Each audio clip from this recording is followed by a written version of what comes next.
Good morning all of you. मैं मंजू यादव आप सभी का वीआरबी एजुकेशन के ऑनलाइन प्लेटफॉर्म पर हार्दिक स्वागत करती हूँ। हमने एसिड बेस एंड साल्ट वाला चैप्टर से जो भी हमारे क्वेश्चन बन रहे थे वो हमने कंप्लीट कर लिए थे और आज इस क्लास में हम दैनिक जीवन में रसायन यानी केमिस्ट्री इन डेली लाइफ या ह्यूमन लाइफ इस चैप्टर से जो भी क्वेश्चन हमारे बनेंगे उन क्वेश्चनों को हम कंप्लीट करेंगे। और इस चैप्टर में हम साबुन एवं अपमार्जक से रिलेटेड क्वेश्चन करेंगे, सीमेंट, उर्वरक, ऑयल एंड फैट्स यानी तेल एवं वसा और कांच, इनसे रिलेटेड क्वेश्चनों को कंप्लीट करेंगे। फर्स्ट क्वेश्चन है हमारा, साबुन जल में घुलनशील उच्च वसीय अम्लों के खालिस्तान लवणों से निर्मित होते हैं।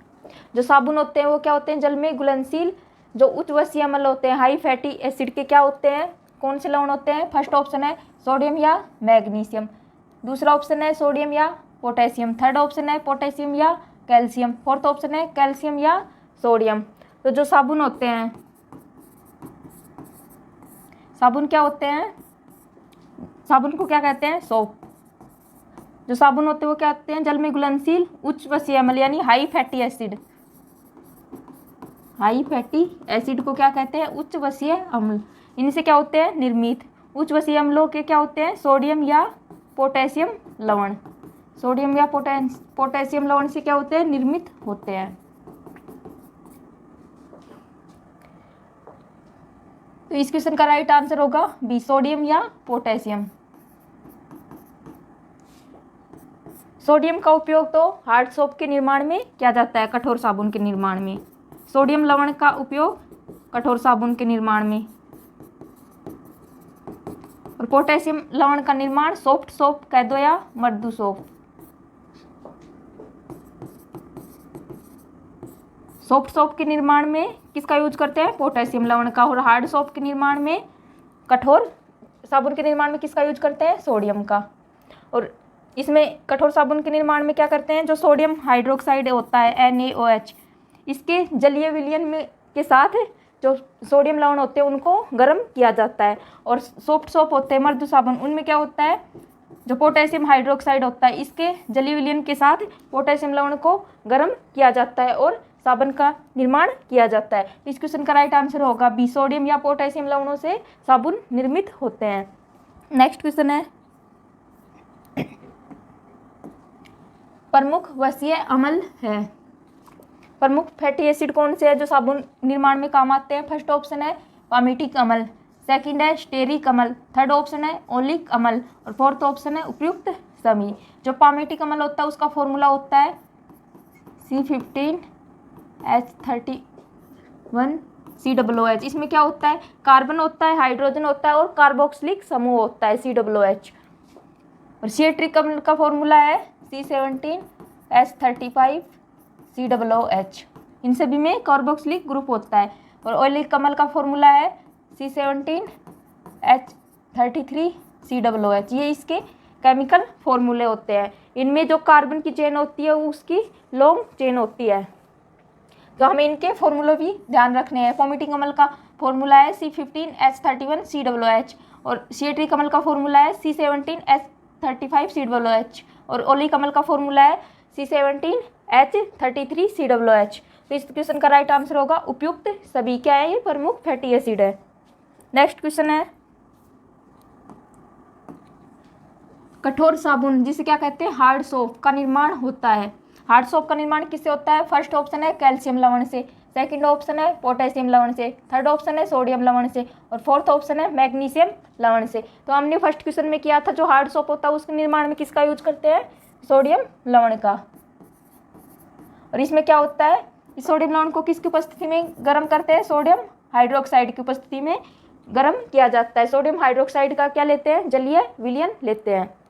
इस क्वेश्चन का राइट आंसर होगा सी। नेक्स्ट क्वेश्चन है,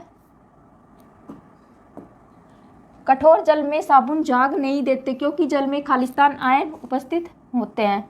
जो हार्ड वाटर होता है उसमें साबुन झाग नहीं देते हैं, और किस कारण से नहीं देते, क्योंकि जो जल होता है वाटर उसमें क्या होता है, कैल्शियम और मैग्नीशियम के आयन उपस्थित होते हैं। कैल्शियम और मैग्नीशियम आयन उपस्थित होते हैं।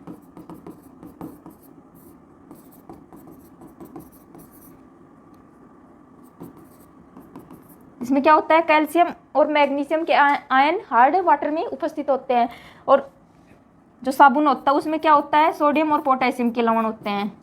सोडियम तथा पोटेशियम लवण किस में होते हैं, साबुन में होते हैं। ये कैल्शियम और मैग्नीशियम के आयन सोडियम और पोटेशियम के लवण होते हैं, उनको क्या कर देते हैं, प्रतिस्थापित। कैल्शियम तथा मैग्नीशियम आयन सोडियम तथा पोटेशियम को क्या कर देते हैं, प्रतिस्थापित, यानी उनको उनकी जगह से हटा देते हैं।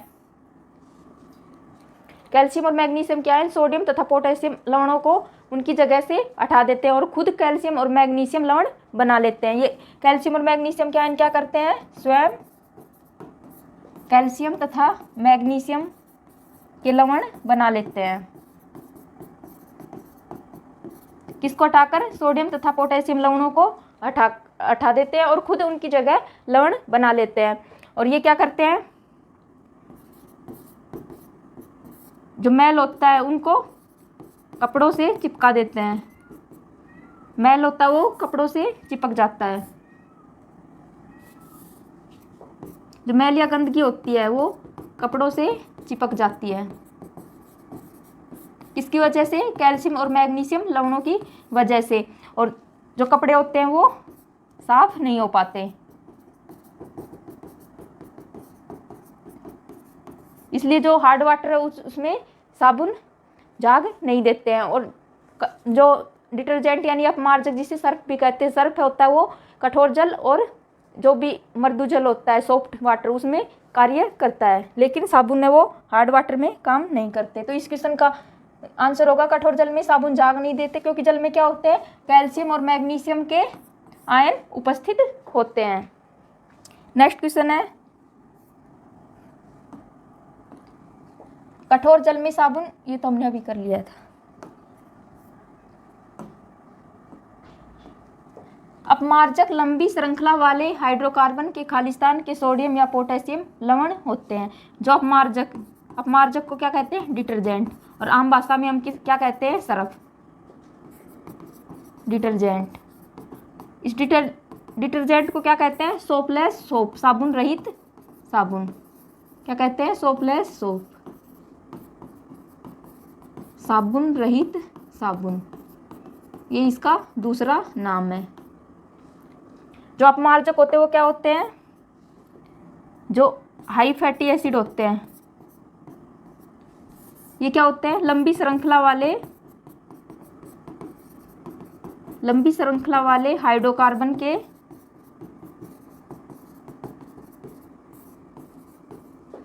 सल्फोनिक अम्लों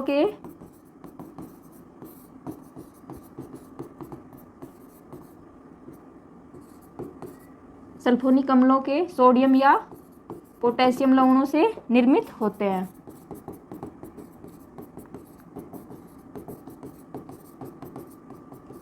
जो साबुन होते हैं उनमें तो क्या होता है, हाई फैटी एसिड, उच्च वसीय अम्ल होते हैं, लेकिन जो अपमार्जक होते हैं डिटर्जेंट, उनमें क्या होता है, लंबी श्रृंखला वाले हाइड्रोकार्बन के कौन से अम्ल होते हैं, सल्फोनिक अम्ल। लेकिन साबुन में क्या होते हैं, उच्च वसीय अम्ल, और डिटर्जेंट में सल्फोनिक अम्ल होते हैं। सल्फोनिक अम्लों के क्या होते हैं, सोडियम या पोटेशियम लवणों से डिटर्जेंट निर्मित होते हैं।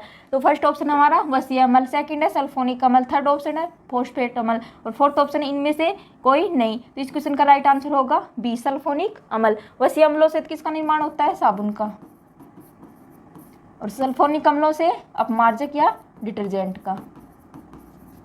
इस क्वेश्चन का राइट आंसर होगा बी। नेक्स्ट क्वेश्चन है, तेल एवं वसा का मुख्य घटक है। जो ऑयल एंड फैट होती है उनका मुख्य घटक या कंपोनेंट क्या होता है, ऑयल एंड फैट्स, तेल एवं वसा।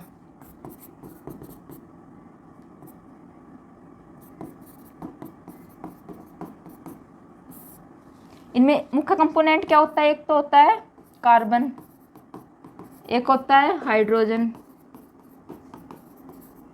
और एक होता है ऑक्सीजन।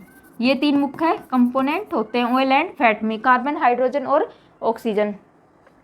और जो ऑयल एंड फैट्स होती है वो हमारे बॉडी के लिए आवश्यक होती है, क्योंकि ये हमें एनर्जी और इम्यूनिटी प्रदान करती है, पोषक तत्व का कार्य करती है। तो इस क्वेश्चन का राइट आंसर होगा उपयुक्त सभी, क्योंकि इसके 3 प्रमुख घटक होते हैं, कार्बन होता है, एक हाइड्रोजन और एक ऑक्सीजन। नेक्स्ट क्वेश्चन है, वसा का प्रकार है, जो फैट होती है वो कितने प्रकार की होती है? वसा 2 प्रकार की होती है। एक तो होती है संतृप्त वसा, जिसे क्या कहते हैं? Saturated fat. एक होती है असंतृप्त वसा, अनसैचुरेटेड फैट। वसा 2 प्रकार की होती है, एक तो संतृप्त वसा और एक असंतृप्त वसा।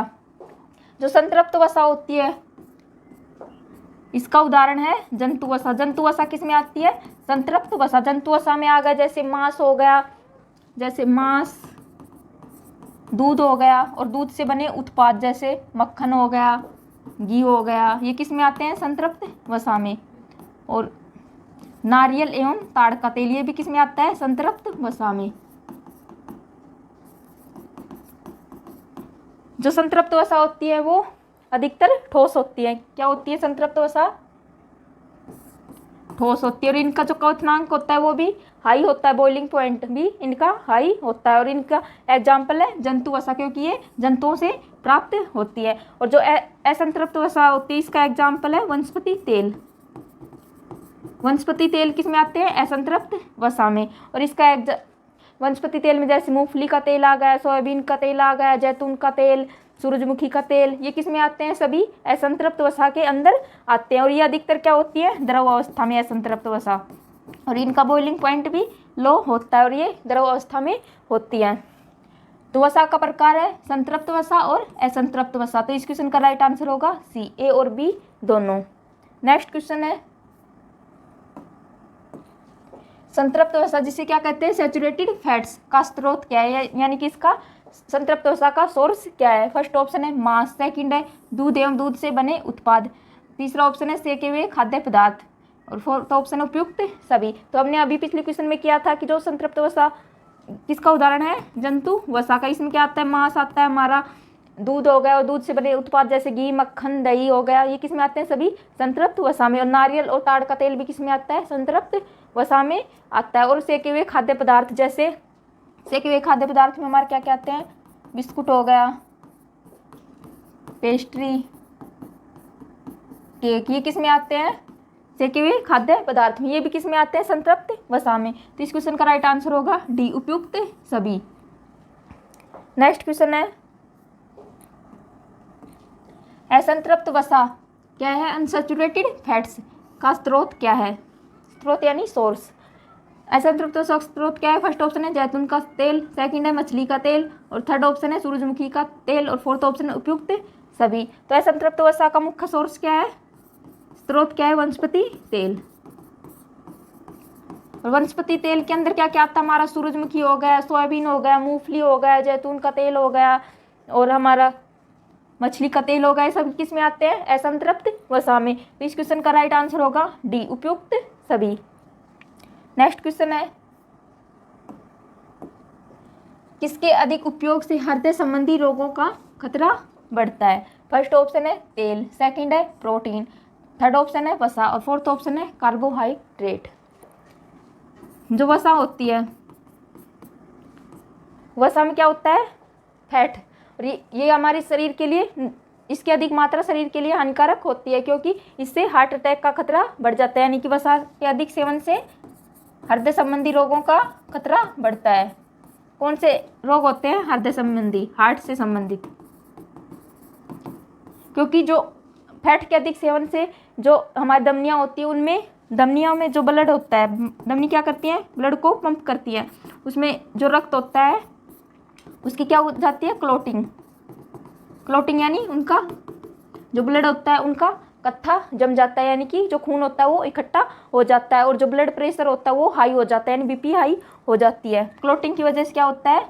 बीपी हाई, जो ब्लड प्रेशर होता है वो हाई हो जाता है, और इस वजह से हार्ट अटैक का खतरा बढ़ जाता है।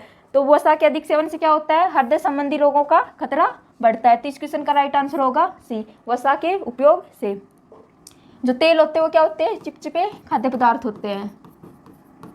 चिपचिपे खाद्य पदार्थ, इनसे खाद्य संबंधी रोगों का खतरा कम रहता है। और प्रोटीन क्या हमारे शरीर निर्माण की इकाई है।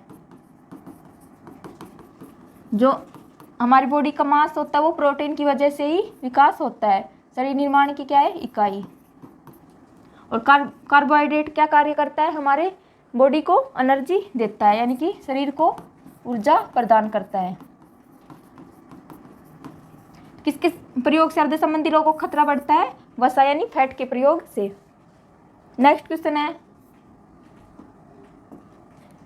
शरीर के उच्च ताप यानी कि बुखार तथा पीड़ा को कम करने के लिए कौन सी औषधि प्रयोग की जाती है।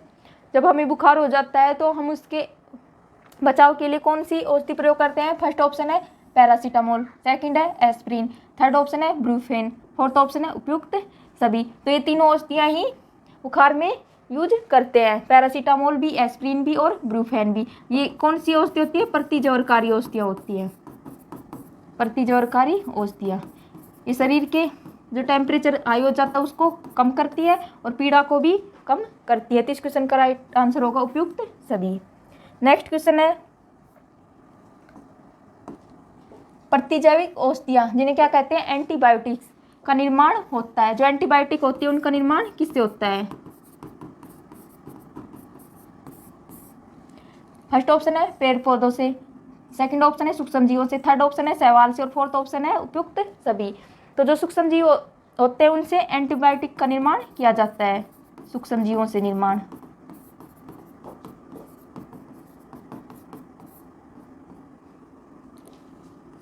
और ये एंटीबायोटिक क्या काम करती है, सूक्ष्मजीवों से उत्पन्न संक्रमण को रोकती हैं, सूक्ष्मजीवों से उत्पन्न संक्रमण यानी इन्फेक्शन को रोकती हैं।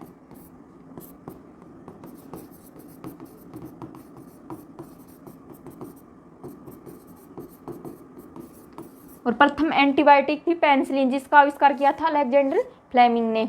प्रथम प्रतिजैविक औषधि पेनिसिलिन थी। तो प्रतिजैविक औषधियों का निर्माण किससे होता है, सूक्ष्मजीवों से, सूक्ष्मजीवों से प्रतिजैविक औषधियों का निर्माण किया जाता है। नेक्स्ट क्वेश्चन है, पेनिसिलिन का आविष्कार किसने किया था। जो पेनिसिलिन थी वो क्या थी, प्रथम एंटीबायोटिक, क्या थी, प्रथम प्रतिजैविक औषधि। और इसका निर्माण किसने किया था, अलेक्जेंडर फ्लेमिंग ने। पेनिसिलिन का आविष्कार अलेक्जेंडर फ्लेमिंग ने। और कब किया था, 1928 में इस पेनिसिलिन का आविष्कार किया था। तो इस क्वेश्चन का राइट आंसर होगा B, Alexander Fleming. Edward Jenner ने क्या किया था, चेचक के टीके की खोज की थी। चेचक के टीके की खोज किसने की थी, एडवर्ड जेनर ने।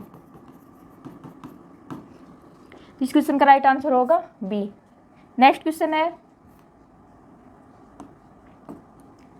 रोगाणुरोधक औषधियाँ उपयोग की जाती है। रोगाणुरोधक औषधियाँ क्या होती है, एंटीसेप्टिक। इनको क्या कहते हैं, एंटीसेप्टिक।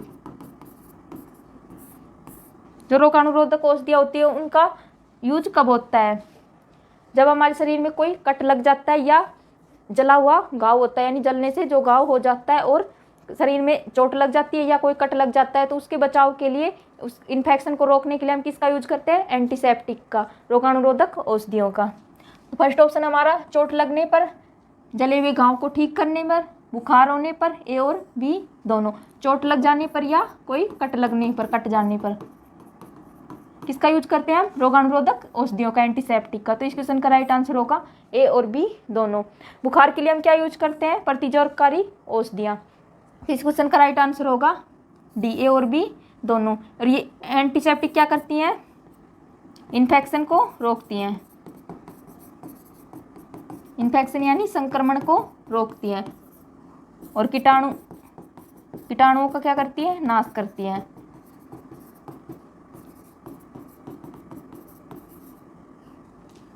नेक्स्ट क्वेश्चन है, पैराफिन मोम प्राप्त किया जाता है। फर्स्ट ऑप्शन है पेट्रोलियम से, सेकंड है ताड़ के पत्ते से, और थर्ड ऑप्शन है मधुमक्खी के छत्ते से, और फोर्थ ऑप्शन है वैसलीन से। मोम जिसे क्या कहते हैं, वैक्स। जो मोम होता है वो एक क्या होता है, कार्बनिक पदार्थ है। क्या होता है ये, कार्बनिक पदार्थ है। जो मोम होता है वो प्राकृतिक एवं कृत्रिम दोनों विधियों से प्राप्त होता है। प्राकृतिक रूप से तो मधुमक्खी के छत्ते से। किस से प्राप्त होता है, मधुमक्खी के छत्ते से मोम प्राप्त होता है। और जो पैराफिन मोम होता है, पैराफिन मोम किससे प्राप्त करते हैं, कृत्रिम रूप से इसको प्राप्त किया जाता है। किससे, पेट्रोलियम और कोयला से। जो पेट्रोलियम पदार्थ होते हैं और कोयला होते हैं उनसे कौन सा मोम प्राप्त करते हैं, पैराफिन मोम। और एक मोम होता है कार्नोबा मोम। जो कार्नोबा मोम होता है वो ताड़ के पत्ते से प्राप्त किया जाता है। ताड़ के पत्ते से प्राप्त करते हैं इसको। और इस कार्नोबा मोम को क्या कहते हैं, पाम वैक्स, ब्राजील वैक्स